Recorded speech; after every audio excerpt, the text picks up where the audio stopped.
welcome to the Galley Girls movie review. And today I'm reviewing Kota Factory season 3, which has come on Netflix. Okay, इस season के सारे characters same हैं पिछले season के जैसे, which is मयूर मोरे, एहसास चांना, रेवती पिल्लई, राजन राज, आलम Khan, Jitendra Kumar. New entries जो हैं वो अपने सारा भाई वर्सेस के रोशेश हैं और नीलोत्मा शामे हैं. नाउ यहाँ पे स्टोरी थोड़ी पैरेलली चलती है and then it interconnects. Now पिछले कुछ सीजन में आपने देखा कि हाउ प्रेपरेशन पे पूरी स्टोरी बनी है, हाउ प्रेपरेशन में people face lot of issues, students face lot of issues. और ऑफकोर्स अब कोटा में है, मेडिकल के लिए हो आप या फिर इंजीनियरिंग के लिए हो आप, there are lot of issues which you have to first get solved at the first place कि आप मूव ऑन करके प्रेपरेशन पे जाएं. यहाँ पे मयूर मोरे की प्रेपरेशन फुल ऑन है. इनफैक्ट सारे बच्चों की प्रेपरेशन फुल ऑन है. I think those 5 episodes, 40 minutes long, just tell you so much about life, the values which you learn, and of course takes you and throws you back to the history of your own self, जहाँ पे आप खुद सोचेंगे कि इन post 12th मैंने भी ऐसा कोई एग्जाम दिया. इन सच केसेस अगर आप ड्रॉप आउट है तो वो भी एक अलग सी फीलिंग आपको यहाँ पे दिखाई गई है. Now what are these run out cases जो चल रहे हैं. जितेंद्र कुमार जो हैं वो थोड़े डिप्रेस्ड हैं, डिप्रेशन और एंजाइटी से जूझ रहे हैं, थेरेपी ले रहे हैं एक्सेट्रा. एमर्स उनकी कोचिंग सेंटर है जहाँ पे सारे बच्चे पढ़ते हैं. Of course Meena is at prodigy, of course everybody is put on in different spheres. उनकी दोस्ती बहुत ही इंटैक्ट है.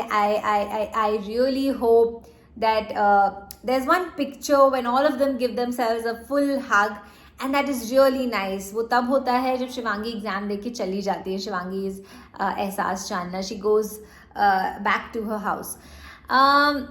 वैल्यूबल लेसन्स जो आप कोटा फैक्ट्री से लेते हैं कि ज़रूरी नहीं है कि हर कोई जो मेहनत कर रहा होता है या जिसने मेहनत किया होता है वो सक्सेसफुल हो पाए एक महज या एक बहुत इंपॉर्टेंट एग्ज़ाम में.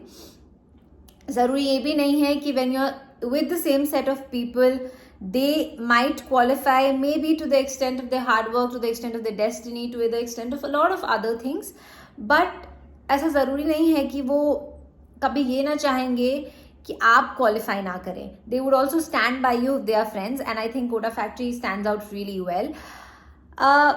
The last I feel the lesson which both Jitendra and मयूर मोरे जो होते हैं वो ये सीखते हैं कि यार ज़रूरी नहीं है कि आप जो चाह रहे होते हो वही आपको मिले.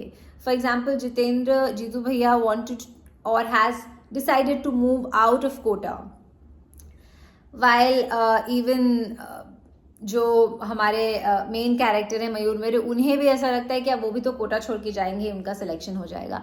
आई don't want to give out any disclosure selection होता है या नहीं. I think the climax touched me to a certain extent. I was thrown back to the history of time where even I was into such scenario, I was into such dilemma, and I think it's one of the most touching scenes you'll ever see.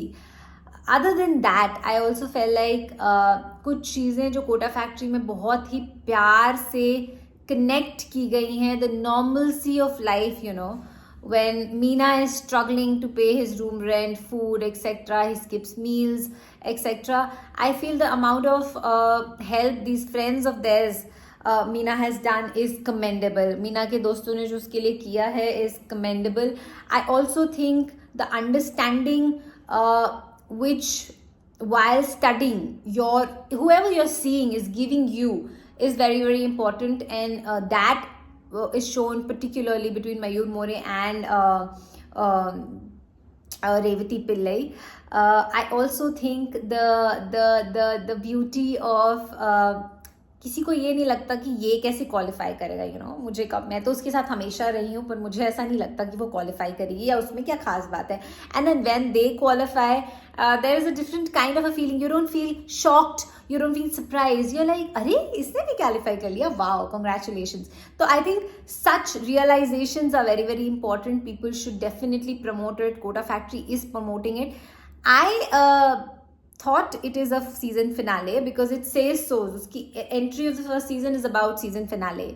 and it's trending right now on number 1. I think TVF has aced these shows और वो अब continuously इन shows को season 1, 2, 3 करके चला रहे हैं, चाहे वो पंचायत हो, चाहे वो एस्पिरेंट हो, चाहे वो कोटा फैक्ट्री हो, चाहे वो परमानेंट रूममेट्स हो, all these सीरीज, आम आदमी फैमिली एक्सेट्रा, सब इन लोगों ने काफ़ी अब हद तक कनेक्ट करना सीखा है. And the reason is that the writers know what viewers के साथ क्या कनेक्ट करेगा, बिकॉज वो जूझ कर आ रहे हैं उन सारी चीज़ों से.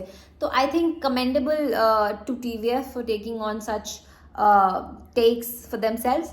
And I also think these kids have really outshined themselves. They have fully like outshined themselves in that sphere. I think Kota Factory is a must watch. अगर आपने सीजन 1 और 2 भी नहीं देखा है, आई रियली डोंट थिंक आपको इतना context का ज़रूरत होगा. But 3 and the climax of 3 is beautiful, touching, valuable, and I think everybody should watch it. For more reviews like this, please keep watching Gully Girl 555 and follow me on Instagram and YouTube. And do like, share, subscribe. Thank you.